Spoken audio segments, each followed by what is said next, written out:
Thrilled to be part of this program and thank the Getty for its generous support in making this project possible. All of the archive screenings in the Wilder are free thanks to a gift from an anonymous donor, and we are grateful for their support. We would like to thank our community partners on tonight's screening, Sundance Institute, UCLA International Institute, and Queer Film in Los Angeles. Many thanks to our colleagues in the UCLA School of Theater, Film, and Television who collaborated with us not only in supporting this public program, but also the faculty who contributed to the forthcoming anthology of original scholarship accompanying the series. And big thanks to the entire archive staff for all the work they do to make our public programs a success. So each night of the series has a theme, and tonight the theme is time travel. But maybe not time travel as you expect it from a blockbuster movie or a 1980s comedy adventure. But that's the point of this series, to skirt the edges of the standard conventions of science fiction. We start our evening with the classic film of the French New Wave, La Jetée by Chris Marker. Some of the more well-known names from the movement, such as Godard and Truffaut, were considered the right bank, while Chris Marker and his more experimental colleagues like Alain Resnais and Agnes Varda were considered left bank, with interests in modernism and left-wing politics. So this is a film, or a photo montage really, created on a shoestring budget using still photographs set in a post-nuclear world. It has been the inspiration for a number of filmmakers, with its story being the basis of Terry Gilliam's 12 Monkeys. Following La Jetée is a short film from 1988, Barbosa, directed by Jorge Furtado and Ana Luisa Azevedo, that has been described as Brazil's La Jetée. The disaster here to be remedied is not nuclear war, but Brazil's loss of the 1952 World Cup football match, a national tragedy. Brazilian critic Michel Gutwillen writes, "The trauma of the 1952 World Cup is first and foremost a trauma of the image of the Uruguay goal seen on TV, of the infinite repetition of the ball surpassing the goalkeeper and entering the net." No strangers to the theme of time, in 2000, the two filmmakers created another film centered around time, 3 Minutes, about a decision made in 3 minutes that can change the course of a life. Directed by Azevedo and written by Furtado, it was nominated for the Palme d'Or for Best Short Film at the Cannes Film Festival. Our feature tonight begins with the image of another iconic trauma, the atomic bomb blast. We're coming back to nuclear weapons, where we find there is no safe distance. In The Sticky Fingers of Time, we move from the 1950s to the 1990s and back, when one of the film's heroines, Tucker Harding, becomes unstuck in time, as Kurt Vonnegut would call it in Slaughterhouse-Five. After observing a test of the H-bomb, the plot unfolds in nonlinear time, with Tucker engaging with other time freaks, including our 90s heroine Drew and 50s scientist Isaac. There is no time machine or special effects used. The film plays with genre conventions, with some fish out of water moments, but manages to subvert expectations from the first on-screen kiss. For my favorite review on IMDb, in all caps, 12 monkeys without the money, with more plot. So made with only $200,000, it was almost shot on video in director Hilary Brougher's apartment until additional funding came through from the production company Good Machine. The actors were pretty much unknowns. James Urbaniak is the most recognizable, as he has gone on to have a strong career as a character actor, most recently in Oppenheimer, also nonlinear. Fortunately, with the funding, the film was able to be shot beautifully on Super 16 millimeter. Cinematographer Ethan Mass used several different film stocks, black and white and color, depending on the time period in the film. So for the restoration, the 35 millimeter blow-up color interpositives and 35 millimeter blow-up black and white panchromatic masters were scanned in 4K at the Phi Stoa Film Lab. Thank you to Vrej Alaverdian for doing the scanning. Edit and conform was done by Ross Lippman of Corpus Fluxus. Color correction and digital restoration were done by Illuminate Hollywood, with special thanks to colorist Andrew Drapkin. Audio restoration was done by engineer Brian Jensen at Deluxe Media Audio Services from a 35 millimeter mag track transferred by NBC Universal. Thank you to KJ Ralph Miller for the original suggestion of restoring this film. I think I saw it come in. Thank you to writer-director Hilary Brougher, cinematographer Ethan Mass, and producer Isen Robbins for their feedback and notes. You'll get to hear from them, as well as producer Susan Stover after the screening, so don't go anywhere. And now it's my honor to introduce Hilary Brougher up to say a few words about The Sticky Fingers of Time. Thank you. It's really exciting to be here with this movie. It's been a few decades. It's absurdly hard to make movies, just ridiculous how much time, money, just luck, hard work, whatever it takes. And then it's absurdly easy for them to get lost in the spokes of, capitalism, vaults, corporations, companies buying other companies, time, other things to do, bills to pay.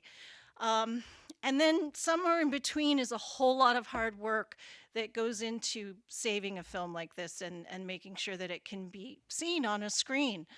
So we're super grateful to have the film time travel to 2024 in the hands of the UCLA Archive and all their partners who came together for this. It's been really wonderful and heartening to meet this team at UCLA. You know, from May, Maya, who's going to host, Todd, who we've been emailing about this forever, Jillian and Nicole, and I think probably a bunch of people I didn't get to meet. Here tonight are some of the people who helped me make this film, and maybe help me is the wrong word. Maybe I helped them. I don't know, but we did it together and we couldn't have done it without each other. Susan, Jean Castelli, these are tremendous producers. Isen Robbins, another tremendous producer here in the house. Ethan Mass, who's collaborated with me on so much, our cinematographer. I know Sam Buck is in the house. The wonderful, brilliant filmmaker and actor Sam Buck is here tonight.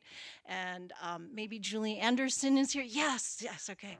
And really happy they're there. There might be some other surprises. So I'm just glad the family's coming back together. And I just really want to thank you for turning up in person. A movie isn't really a movie unless somebody watches it. And so you're making it a movie again. And thank you very, very much for that. Enjoy. At the MFA program at Columbia University School of the Arts. Ethan Mass, cinematographer, is also New York City based. In addition to his work with Hilary on Sticky Fingers, Ethan has collaborated with filmmakers such as Maria Beatty, Carolee Sheenham, Abigail Child, Lynn Sachs. His most recent collaboration is with Hilary on South Mountain. Isen Robbins is the co-founder of Intrinsic Value Films. He has produced over 45 features that have received global distribution and numerous awards. And some of his diverse filmography includes feature films 5 Pounds of Pressure, the biopic Tesla, and in 2015, The Experimenter, starring Peter Sarsgaard and Winona Ryder.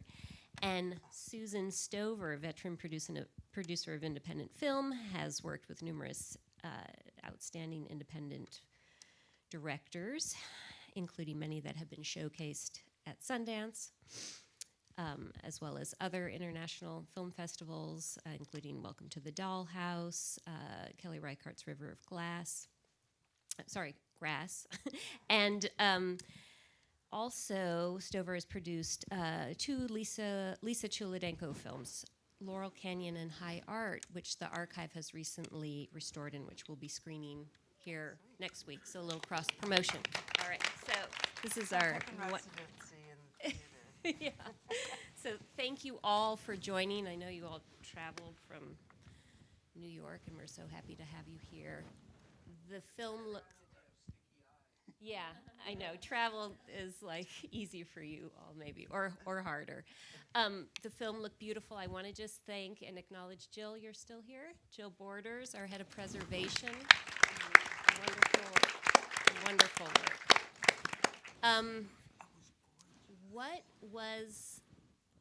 How did you pitch this film? I mean, what is the short description, the elevator pitch? Well, if I had an elevator pitch, it would have been a very different movie. I was trying to remember the genesis, and a big part of the genesis is our exec producer, Jean Castelli, who really helped me learn how to screenwrite and with this idea. And I was trying to remember the genesis, and it was something about being intrigued by old book covers, the subtext of 50s noir. and trying to make a movie out of what we had, which was New York City.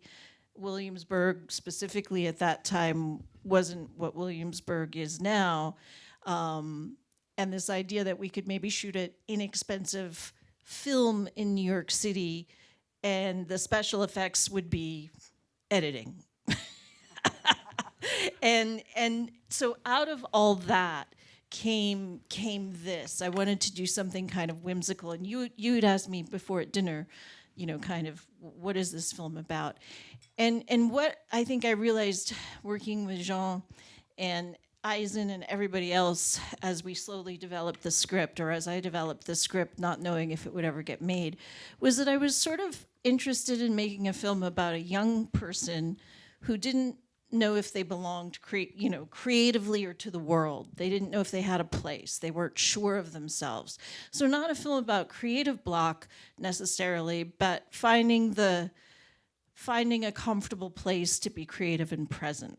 And so I thought, well, what better way to get through this idea of what it is to be present than to play with the idea of time travel. And of course, yeah, we didn't have money for lots of effects, so it became about creating a riddle, a little puzzle box for people. And then a lot of the conventions grew from there. I'm sorry, I did not answer your If question. that's your elevator I pitch, still that's don't. amazing. I don't have an elevator pitch. Eisen might have an elevator pitch. Sorry to use the term There elevator were pitch. No, I should. You really should, everyone. One should have these things. Hilary showed me a piece of paper, and there were two sentences on it, and one was time traveling bisexuals, and there was a little more, and I don't remember what it was. And then the other one was kids in a farmhouse with psychedelic killer mushrooms, something like that. And there were these two sentences that became and we had to pick one to go make a movie, and we were going to go make a movie. This is a little bit yeah, this is true. No memory. Yeah. And I guess we could still make that other one. I voted The for prequel. time. I voted for the mushroom film, and then Hilary. We made this film. There's something that seems inherently intergenerational about time travel films. I mean, maybe that's obvious, but in seeing the characters of Drew and Tucker, that they look so similar. There's a mirroring. There's attractive. That there's this pull, so they're attracted to each other, and then also just the way that mirror that has similarity but difference links these two different eras, the 50s and the 90s. So talk to us a little bit about that and how you sort of imagined these two characters. All right. Well, I wasn't alive in the 50s, although my parents were. But, but there was a big kind of weird resurgence and interest in the 50s, in the 80s. And I think we continue to be fascinated with that era. I'm not the kind of academic who could really speak intelligently as to why. But it seemed to be a definite before. And then something shifted. And what's interesting is looking at this, I look at the 90s and that's before, but it's not that different. The 50s was still more different. But I think we decided that the 50s would be, the atom bomb would be the loss of innocence moment. And so the 40s, 50s kind of became the area that I was targeting as you have to, the mirror has to be somewhere. You need that horizon line for a time travel movie where you kind of everything shifts. So we chose that moment. And also Williamsburg, before it is really cute and trendy, it kind of looked like it looks in the movie. We could shoot the 50s, 40s, 50s very inexpensively there. I think a volunteer car club came in. Oh, Wendy Chuck is here. Our costume designer is here. Boy, does it Amazing. look good. It looks so great, Wendy. It does. It does. So anyway, I think I've gotten lost in the weeds. Sorry, New York time. It's going to happen all night. Susan, what was the question? I was just going to say, thank you. It's so beautiful. I mean, it was giving Wendy's work justice, Ethan's work justice, Teresa Mastapiero, who is our production designer. I was kind of blown away by it. I mean, not that it wasn't pretty before, but it was just, It's as good as it's just, yeah, it was kind of astounding to go back and see something that you made almost 30 years ago and just see it much bigger and maybe understanding it a little bit better. I mean, as funny as that sounds, when you live with something, it's a complicated story. It's time travel. There's a lot going on. But just having some distance from it, how it kind of resonated in a way that I'm not even sure what it is. And it was also just kind of fascinating to look at New York in the 90s compared to New York in the 20s, in the 2020s. Seeing Domino, just there were a lot of nostalgia in it for me, even looking at, which is also, it's a time travel thing, yet we've traveled on. I think we're beyond even what the future was in Sticky. I don't know, I'm just, it looks amazing, and I really appreciate the work that went into it. Yeah, it is. Ethan, can you talk a little bit about how, so this is, I mean, usually we associate science fiction and time travel with big budgets. That's sort of the focus, or one of the focuses of this series is then to think of these genre films, if we want to call them genre films, on the margins.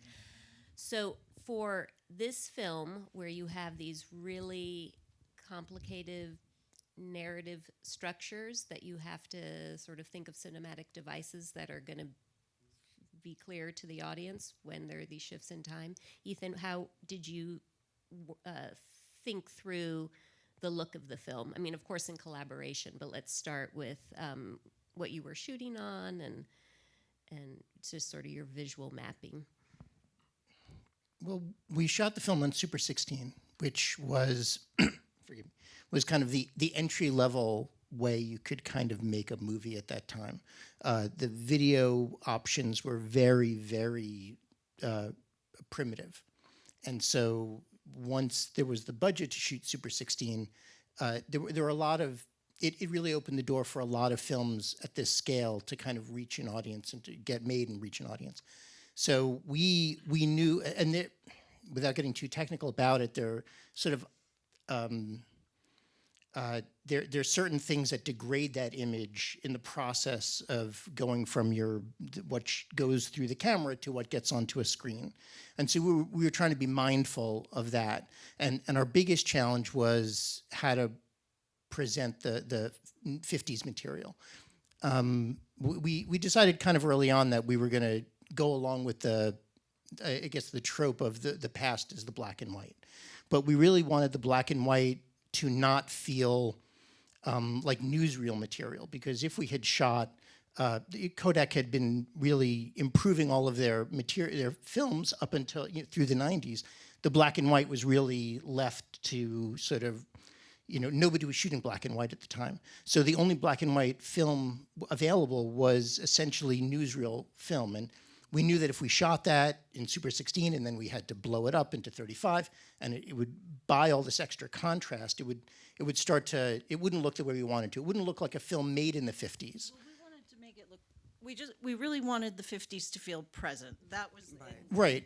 Kind of invading and sensual. So that I just wanted to put that. And to feel like a film made at that time rather than a memory of that time.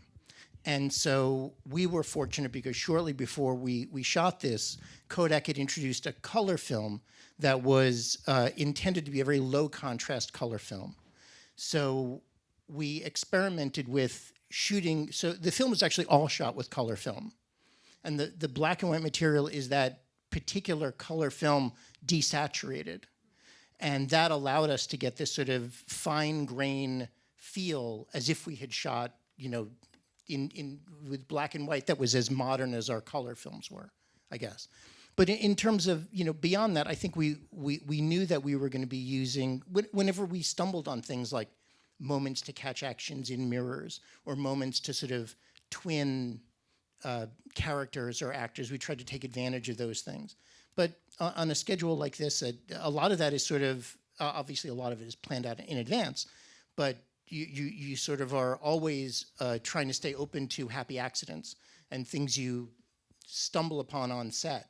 And you realize, oh, here's an angle that we didn't think of earlier, but now that we are standing here in the space on the day with the characters or the actors and so on, so we were pretty open to those kinds of moments. I think as long as it, again, but as she said, the editing was so critical to making the story work that there was a fair amount of discipline that had to be maintained. I remember when we shot the moment where Drew peeks in at Tucker after the scene in the Poconos, and it was kind of at the moment we shot that I kind of realized what was going on. Like In the story? In the story that we were making this movie, and then I remember I think I even said it out loud, on set. We shot this scene. I was like, oh, this is the moment where she does the thing, and it was like, oh my God, and it all kind of came together, But sometimes you just have to live through it for that to happen. The thing about making movies is you shoot them out of order. So we're actually, anybody who's been on a film set and gone through the ordeal of, okay, we're gonna shoot Maya on Tuesday, and then we're gonna shoot Susan on Wednesday, and then Ethan on Friday, and we're all gonna somehow cut together and make sense. You shoot the end first, then the middle, and sometimes scenes are. So it's funny. It's part of. I don't think I was thinking about that when we were thinking about it, but we do get to have those moments on set. But the location also required. You two were whispering. Did you have a comment or Our realization, sidebar, or did you finally understand what the I feel movie like was we're in about? class. Isen, Susan, what are you talking about? Like, share with the class. I was talking. We were kind of just recalling the whole discussions behind not shooting on actual black and white film, and then I was going to ask Ethan, what was it? The Vision 500? Was that the film stock? It was a 320 AS. I mean, 320. Okay. It's I so forget all this insane to stuff. try to remember this stuff now because I can't even. the tools available to filmmakers now are so. I know. I mean, you look at the ceiling here, and it's like, oh, it's like that's the hyperspace animation. Right. It's Oh, it is. You had two color films to choose from when we were working. It was. You had the. I'm going to read slow the and note fast. that we were passing, which is that we understood the film better this Well, time. that too. But I had also. I confessed to that. I said I understood it. I also thought it Took me was 30 funnier. years. It landed better with this audience humor-wise than I remember it landing, and I feel like time has been very good to our time travel I movie. think it's like wine, The soy milk joke is pretty funny. It's nostalgic that stuff is and very funny. Or putting the the CD player on that. I don't think they knew what soy milk was in the 90s. Apparently we did. It's a time capsule. So It is. I know. I know it still feels new. You'll get used to it. what's challenging future. about making a time travel film, or what's freeing about making a time travel film where you have permission to have a nonlinear narrative? Or Well, the scripting took forever because, and I think the challenge of any science fiction is to balance exposition, the science and the intense rule making and rule following. I don't want to say OCD in a clinical way, but it's people really know if you break the rules or something's not clear, and they feel indignant, and then they can't be emotionally invested. So, that's a whole lot of it. And that's what you struggle with, is how do you make that sense of time travel and understanding the puzzle, but make it emotional, make it physical, make it sensual, make it scary. So how to keep the science fiction part really linked to the heart. That's like the big challenge of sci-fi, I think. And it's the reward, because the fun thing is if we get caught up in our imagination, figuring out the time travel or the murder mystery, then suddenly we're feeling free. And I wanted this audience, I wanted the audience for this film to feel sort of creatively awakened the way Drew is. I know that's sappy, but it's a very sappy, That was the intention, was to make Drew feel okay being creative and being herself. And I wanted the audience to have that feeling and to sort of know, oh, I did that. I figured that out for myself. So trying to provide that for them so that the time travel isn't just escapism, although that line landed heavy with me this time. Oh yeah, I'm still an escapist, but we got to stay here and be accountable. If not now, then never. We're going to be in La Jetée. My God, but it's hard to do this kind of film. I don't think I could write one now. My brain isn't pliant enough. But at the time, all I had was my brain. I didn't have money. I didn't know what the hell I was doing. So I spent a lot of time figuring out this riddle, hoping other people might like the riddle. And then lots of practical challenges, which thank God for producers. Oh my God. Well, yeah, that's exactly what I wanted to know, the practical side. So, Isen and Susan, were there certain struggles in? There was no struggle. Like, it was all struggle.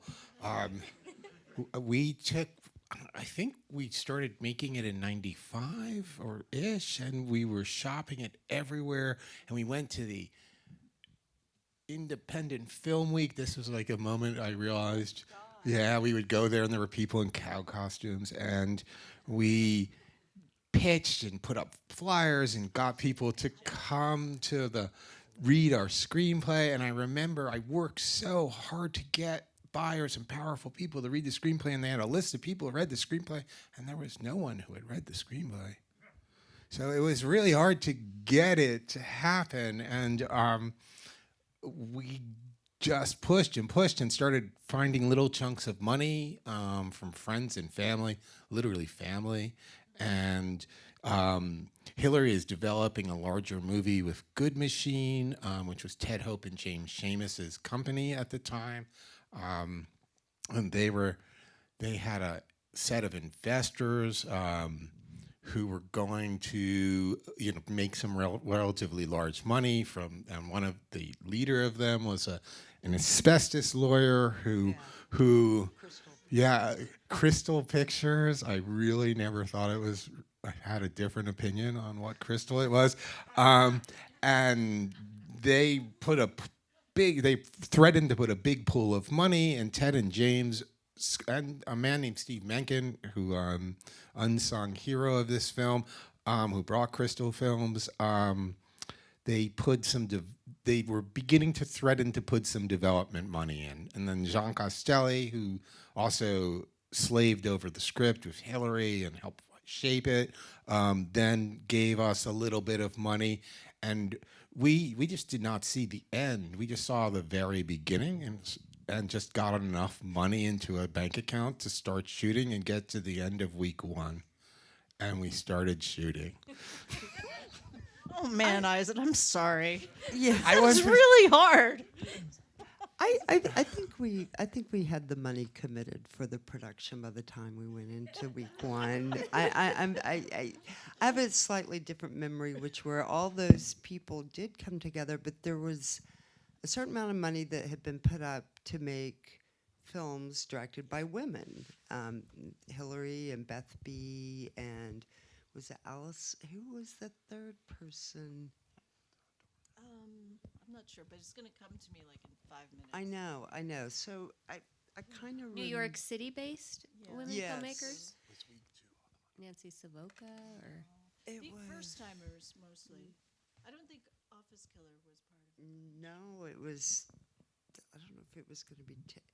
It was. Why can't I think of the third person? It wasn't, but that's a good guess. Whoever. But it is an that was a good guess. And they gave some so they used a So little we got development money. We got the development money, and we ran with it, the $250,000. But that and we did not come in for a little while. No, it didn't come in until like 3 weeks before 2 weeks before we shot, because a lot of people ended up doing prep for free, and they weren't happy about it. I remember that, and it was like, this is what we've got. Let's go do it. John, do you want to Do you want to weigh in on this? Oh, yeah, I mean, there's definitely, different versions, but I think that kind of reflects making a film of that budget where really there are just so many little pieces that it really is hard to tell a full story Right. because, if you're standing on either end, there's different pieces that keep going in. So I think whatever you hear, even with the contradictions. Yeah, and I don't mean to contradict you. I just, it's I okay. didn't know I because do think when we started shooting, we did have, I think, most of the production budget, if I remember. we did, But we not did. everything. I mean, not the. We didn't raise. We did. We did. We did. We did. We had an office. They We wouldn't did. have let us do that No, without no, money. that was. Well, it happened, so. It happened, and yeah, it happened. I mean, I know you have. Yeah. One thing I do just want to add, though, is that regardless of how much money was in the bank, that, I had been, this was the second feature I had shot, and then I had shot a handful subsequent to this in New York. And the feeling of inspiration and commitment that came from the people who were sort of doing the boots on the ground work on the film was very palpable. And that, nobody, I mean, certainly people were, everyone wanted to get paid more, but no I one think went everyone away. felt that they were involved with something that was going to, Yes. that they were going to be proud to have been part of. And I think that feeling was, came from the top down. But I definitely remember feeling that Yes. from the bottom up. Yes. In terms of the people who were involved in making it. Yes, and it was only just a couple of people I think who had been working on it long, like production designers. But it was fine, and no one went away because they all believed in it. It was an amazing story, and Hilary was amazing, and it was an amazing time to make films in New York City, being kind of the independent boom. Yeah, the golden era. We all had fairy dust in our eyes at the time Yeah, we about were cinema. And we kids. still love cinema, but no more fairy dust. Something else is in our eyes now. There was a review from Filmmaker magazine, a really a wonderful review that came out around the time of the release of the film. And the reviewer called the film Meditation on Destiny and Sexual Politics, which sounds tantalizing as the film lives up to that. So there's a lot of layering, obviously, of shifting of time. And then interpersonal relationships. So how were you thinking about that relationship between time and romance, or the impact of romance on time? I'm really glad Isen reminded us of this piece of paper because I completely forgot it. Completely. But I do think, obviously there's a lot of homage to noir and kind of wanting to go deeper, particularly with the female characters you see in noir, or the archetypes, or the mysterious bad girl, or the mysterious good girl, or the poker face girl, or whatever's happening. But one thing I think I did know is that these characters were very fluid in who they were attracted to, and I think it was because they were time freaks. I was like, well, of course they're all going to be attracted to each other. They're all trying to cleave back and find each other, and gender doesn't really matter in this And they're construct. also curious about where they are in Where time, so they're just staring at each other, these like longing looks, but yeah. you can't. It's like a mix of sexual attraction or just like, can you help me where I'm lost in time? Yeah, I can't. Is this about identity? Is it about family? Is it about sex? I don't even know anymore. But that cleaving and nostalgia and longing is. I mean, I think in all three of the films we see there's an intense play on nostalgia, and I think somehow nostalgia and sex.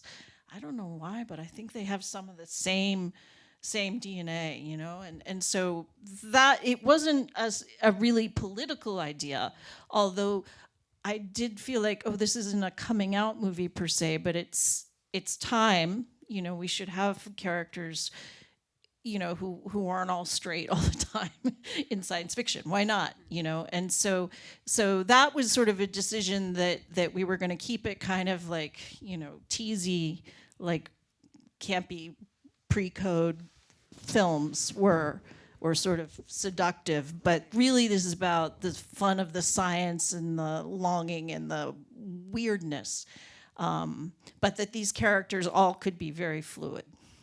It also gives it such a human element, of what you were talking about, of just making sure that in a science fiction film and a time travel film that the audience is connected to the characters in a personal, emotional way, and that there's so many scenes that are punctuated by a kiss, whether it's The trigger. which is sort of a grounding moment, throughout the whole film, where you're wondering as an audience member what is happening, and then the two do the most human thing, which is to kiss. Yeah, I think actually, other than actual references, I look at this movie now and it's kind of like a kid watching movies they're too young for, and just sort of seeing the kisses or seeing the looks or seeing, it's like it's all made out of like sexual shrapnel, and it's just the sort of like subtextual steam, and it's kind of cute that way. It's like I look at it now and I'm like, I think this came from a very young part of myself, even younger than I was. I mean, at the time, 20-something, Let's take some questions or comments from the audience. Yeah, and if you can just wait for the mic. So in the back here. Oh, Susan has yeah. to catch a flight. Oh my goodness. Yes, thank you, Thank you, Susan. Thank you. I know, just Sorry, I gotta didn't mean to go interrupt. time travel back to New York. Oh. Yeah, it's a time warp. All right. Travel Okay, safe. so with the glasses right here. Yeah, thank you. Thank you so much. This is like a really small question, mainly about development and like the ideas that you were thinking of when coming up with this concept. So the A-bomb, the H-bomb is that, what did you say, that loss of innocence you said earlier. But I'm kind of wondering, there's so many movies that touch on that have their own reactions to that moment in time, and I'm wondering if there were any ones that you used as like a comparison or inspiration when you were thinking of that moment. Well, at the time, I mean, it's also been the sort of, that's what launches all the superhero movies that we're still even watching, this idea that someone was mutated by the atom. And I think I just kind of got on board. I was like, oh, that's the pier. There it goes. It seems sort of an obvious before after. I mean, now I can think of so many other losses of technological and cultural innocence that it could have been.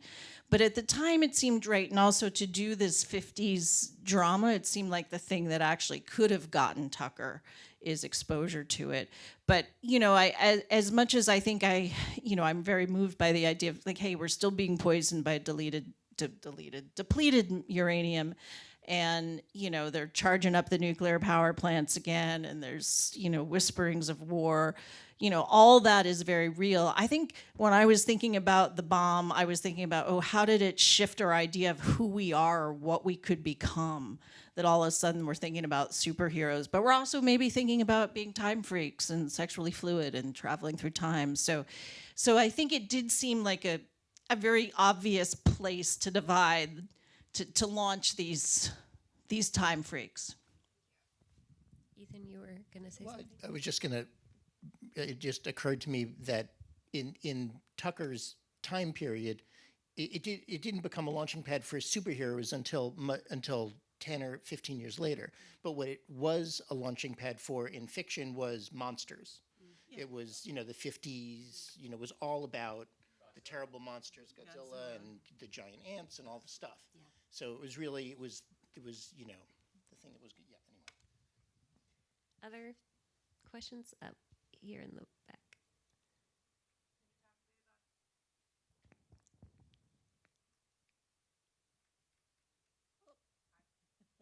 Can you talk a bit about casting? Were these film actors? Were these stage actors? The cast is really excellent. but Oh, yeah, I think so what too. kind of a choice did you have? Well, this was a non-SAG film. we didn't really have a SAG budget. Stop it, Isen. Okay, stop. Okay. But there's an excellent pool of actors based in New York, and we just set up shop and started casting. And Sam is here, yes, who, we got early career from Sam Buck. And, Terumi actually was a dear friend of Jean's. That's how I met Terumi.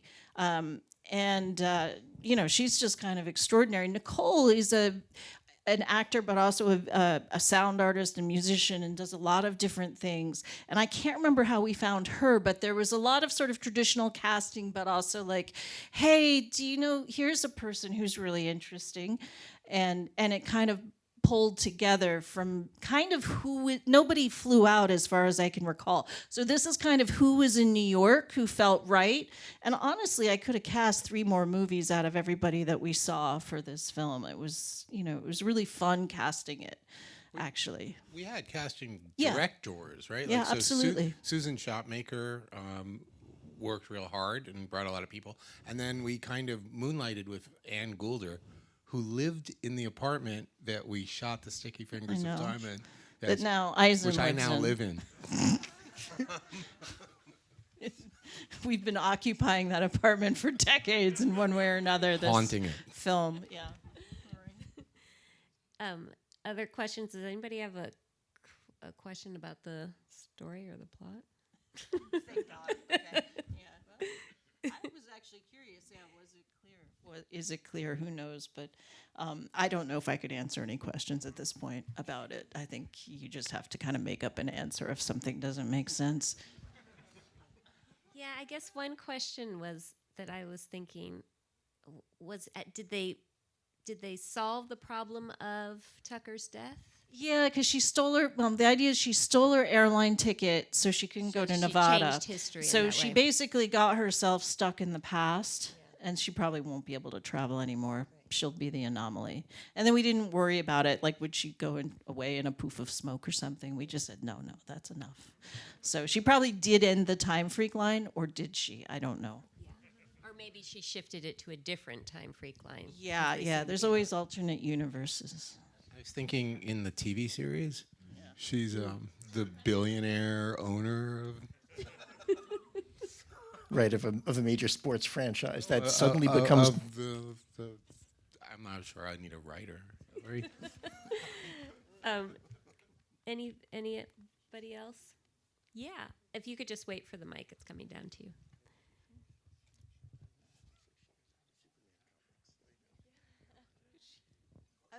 There were a lot of really interesting shots, and I was just wondering what your process was with coming up with a shot list, or if you had a really... Gosh, wish I could remember. I know there were certain shots we were very clear about and certain shots that we weren't. I think I'll speak very honestly. I'd made shorts, actually some with Ethan, but, I was completely sort of flat, I guess steamrolled by working with a large crew. And this wasn't even that large, but again, it's all relative. So we had our shot list. There were certain things we had strong ideas about, like the way some of the stuff in Tucker's apartment would look. And then we thought, well, the East Village, we're just going to handhold it and blah, blah, blah. But, we developed some language over time. And I think really what you might be seeing is me and Ethan both kind of loving the New York spaces that we were in and really wanting to get something heightened out of them. And I think with the kind of resources that we had available to us, that you can only really be successful by planning to X degree. That you have to leave open the opportunity for discovery. That, as she said, that there were certain visual sequences and ideas that were part of the production from the beginning, but again, there were times where character needs to get from point A to point B, and what are we seeing now that this is the time we have to shoot it? It's this time of day because that took too long to shoot, and it's going to rain, and now we have to shoot it, and you have to be flexible enough to be responsive to Yeah. changes in your environment. And So there's really a gamut of very highly designed stuff, like her in her underwear in the hard light coming through the window. So it's both like, yes, we have to get the shot of her in her underwear, and we have to get the hard light through the New York City window. They were really conventionally thought of and lit, and then some other sort of happy accidents that came into it. But the sequences we also had to really highly design are the things you're going to see a few times from different perspectives. Right. So obviously there's match cuts, and then I think I could have taken the subjectivity a lot further. You look at a movie 30 years later and you're like, what? If only I knew how to make films. Right. But damn, there it is. But we did have to think about, okay, but there's a lot of, peering at things, and those are very subjective scenes that had to be sort of tightly thought of. But then a lot of the rest of it was really trying to infuse wherever we were with a sense of nostalgia. And I think that's a great thing for a filmmaker to sort of, think about when you look at a place. How do you see it so that it sort of sears into your heart? right, yeah, and for example, when we revisit Ophelia and Tucker in that living room, and now it's covered in close-ups, whereas it had been in wider shots earlier. That may have been designed that way, or it may have simply been, we're shooting all this coverage, and then it's going to kind of get jigsaw puzzled together as part of the edit. Yeah.